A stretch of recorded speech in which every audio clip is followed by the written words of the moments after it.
ఎన్టీఆర్ జిల్లా గంపలగూడెం మండలం నెమలి వేణుగోపాల స్వామి ఆలయ కళ్యాణోత్సవంలో పట్టు వస్త్రాల సమర్పణ సాక్షిగా జరిగిన రభస. విజయవాడ ఎంపీ కేశినేని చిన్ని, తిరువూరు ఎమ్మెల్యే కొలికపూడి శ్రీనివాసరావు మధ్య ఉన్న విభేదాలను మరోసారి బజారుకిడ్చింది. స్వామివారికి సమర్పించే పట్టు వస్త్రాలను అర్చకులు ఎంపీ చేతికి అందిస్తే ఎమ్మెల్యే కొలికపూడి పట్టుబట్టి వాటిని అడగడం అధికారులను ఇబ్బందికి గురిచేసింది. వివాదం వద్దు అనుకున్న ఎంపీ చిన్ని సామాన్య జనంలో కూర్చున్న ఎమ్మెల్యే కొలికపూడి వేదిక ముందు కూర్చొని ఎంపీ వైపు చూస్తూ పరుష పదజాలంతో మాట్లాడటం పార్టీ శ్రేణులను విస్మయానికి గురిచేసింది. ఒక పవిత్రమైన ఆధ్యాత్మిక వేదికపై కూడా ఆధిపత్యం కోసం ఇలాంటి గొడవలు అవసరమా? ప్రజాప్రతినిధులైన వారు ఇలాంటి ప్రవర్తనతో ప్రజలకు ఏం సందేశం ఇస్తున్నారు అనే ప్రశ్నలు ఇప్పుడు వెల్లువెత్తుతున్నాయి. ఒకసారి 2 సార్లంటే ఏదో పొరపాటు అనుకోవచ్చు, కానీ ప్రతి కార్యక్రమంలో పార్టీ ఉన్న 5 ఏళ్లు ఇలాగే తన్నుకుంటూ ఉంటారా? 2 ఏళ్ల నుంచి ఈ ఇద్దరు నేతల మధ్య విభేదాలంటూ 4 రోజులకోసారి వార్తలు వస్తుంటే సామాన్య కార్యకర్తలకే విని విని చిరాగ్గా ఉంది. మరి మీకేం అనిపించడం లేదా? ఎంపీ గారు, ఎమ్మెల్యే గారు,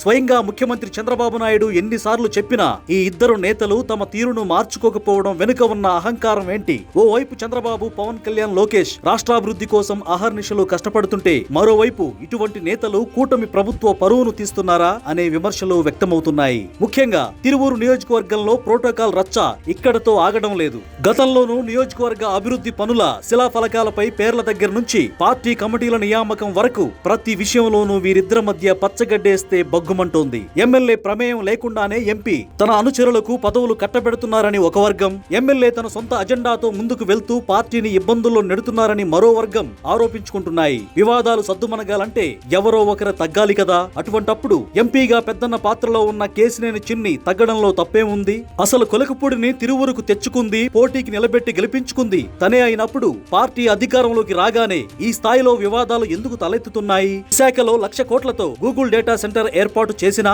అమరావతి రాజధాని నిర్మాణం అద్భుతంగా పూర్తయినా వీటికన్నా ఎక్కువగా ప్రజలను ఆకర్షించేవి రాజకీయ పార్టీలోని నేతల మధ్య ఉండే గొడవలే. జగన్ వంటి వారు ఇటువంటి సంఘటనలను ఎన్నికల్లో అస్త్రాలుగా మార్చుకోవడానికి గోతికాడ నక్కలా కాసు కూర్చున్నారని మీరు గుర్తించలేకపోతున్నారా? పార్టీ బాగుంటేనే తాము గెలిచామని, వచ్చేసారి గెలవాలన్నా పార్టీ బాగుండాలనే చిన్న సూత్రాన్ని వీరిద్దరూ మర్చిపోయారా? ఒక సంఘటనలో ఎంపీది తప్పుగా కనిపిస్తే మరో సంఘటనలో ఎమ్మెల్యేది తప్పుగా కనిపిస్తోంది. రాష్ట్ర వ్యాప్తంగా ఇలాంటి నియోజకవర్గాలు ఒక 10 ఉంటే వాటిని చక్కదిద్దడానికే ముఖ్యమంత్రి సమయమంతా గడిచిపోతే రాష్ట్రాభివృద్ధి కుంటుపడదా? టికెట్ కోసం ఎంపీ చిన్ని తనను 5 కోట్లు అడిగారని, నియోజకవర్గంలో తన ప్రమేయం లేకుండా పదవులను భర్తీ చేస్తున్నారని ఎమ్మెల్యే ఆరోపిస్తుంటే, ఎమ్మెల్యే వైసీపీతో టచ్ లో ఉన్నారని, కోవర్టు రాజకీయాలు చేస్తున్నారని ఎంపీ అనుచరులు విమర్శిస్తున్నారు. ప్రస్తుతం పార్టీ ప్రతిష్టను దెబ్బతీస్తున్న వీరిపై ముఖ్యమంత్రి ఏ తరహా కఠిన చర్యలు తీసుకోబోతున్నారనేది ఇప్పుడు రాష్ట్ర రాజకీయాల్లో హాట్ టాపిక్ గా మారింది.